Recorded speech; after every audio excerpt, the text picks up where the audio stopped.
doorashada dib u dhacday dawladda horta dib u dhacaysay intaas oo goor bay dib u dhacday oo hore 5 sanadood baa la doortay imika 15 sanadood bay ku dhow yihiin intaaba de sharci darray ku fadhiyeen iyaga iyo golaha guurtuduba wax sharci waa wax sharciga baalmarsan oo aan suurtagal ahayn marka de sharci darrada hawayaan iyaga yiraahdo sharci dejin baan sharcigiina iyaga ku tumanaya bal marka iyagu ha isu fiirsadaan golaha baarlamaanka iyo guurtu labadaba anigu israacinaya ma kala reebayo midna lababa dooro sidii 91 kilo ay u fadhiyaan bay u fadhiyaano kala dhaxlaan kuwan dhowr iyo 10 sanadood bay taageen 5 sanadood waa la doortay sharci dejinna way isku sheegaan horta sharciga ay dejinayaan waa sharci darre sharci darrada iyagu ha isku xukumaan ha eegaan waxa ay ku fadhiyaan doorashada Soomaaliland baarlamaanka ee markii shanaad dib u dhacday baarlamaanka waxa la doortay 2005 bishii 9aad 29keedii waxayna sharci ahayd inay waqtigooda ku ekaa 2000 maxay ahayd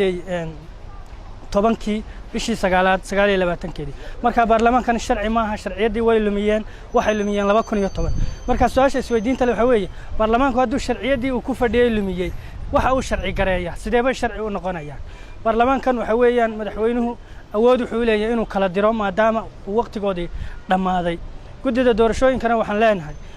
waxa muuqata inayna wadankan iyo dadkan aydan rajo kala hayn oo marba aad maxay ahayd mugdi gelinaysaan mustaqbalkooda Soomaaliland doorasho ayay ka iibisay adduunyada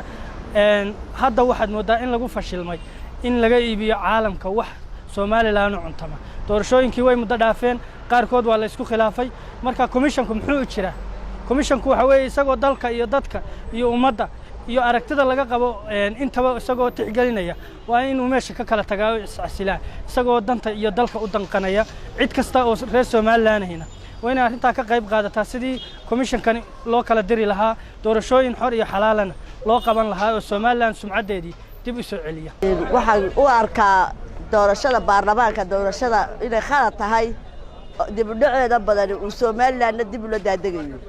waayo raggan meesha ku sii haysta karna maaha rag dalka dan kale maaha rag dalka iyo dadka iyo shacabka dareynayana maaha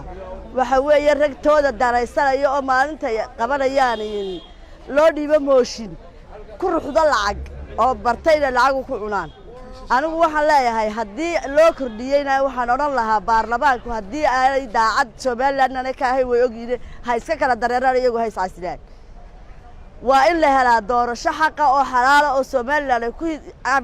magac iyo sharaf ku lahayd oo caalamka kaga iibinaynay waa in la helaa oo degdeg ah dib u dhac maalin walba kooto loogu soo xulayo kooto lacagood loogu soo sidii hoobaanta lacag loo ruxayo annagu haddaan shacabka Soomaaliland war ka soo horjeednaa waxaan ka baryaynaa weydiisanaynaa madaxweynaha Soomaaliland inay si u dhayin iscasilaan waxaan u arkaa labadan doorasho mataane isku lamaane baarlamaanka iyo golaha deegaanka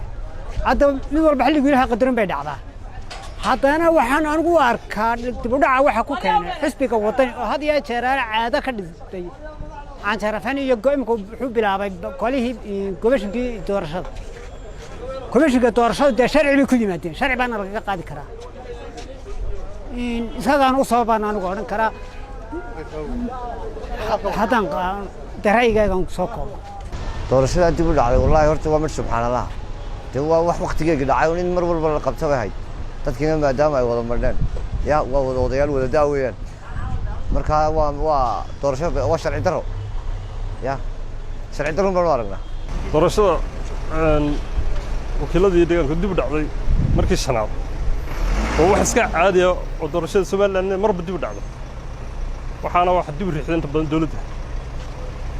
oo sababo aan jirin ama waxaan dhulka oo iska sheegto inta soo ururto tira waxaas jira waxaasna waxay doorashada dib ugu dhacayso macquulada ma dhowr jeer oo laga hadlayna commission kana qaban karin xisad mucaarad ku sheegay wixii baana rumoobay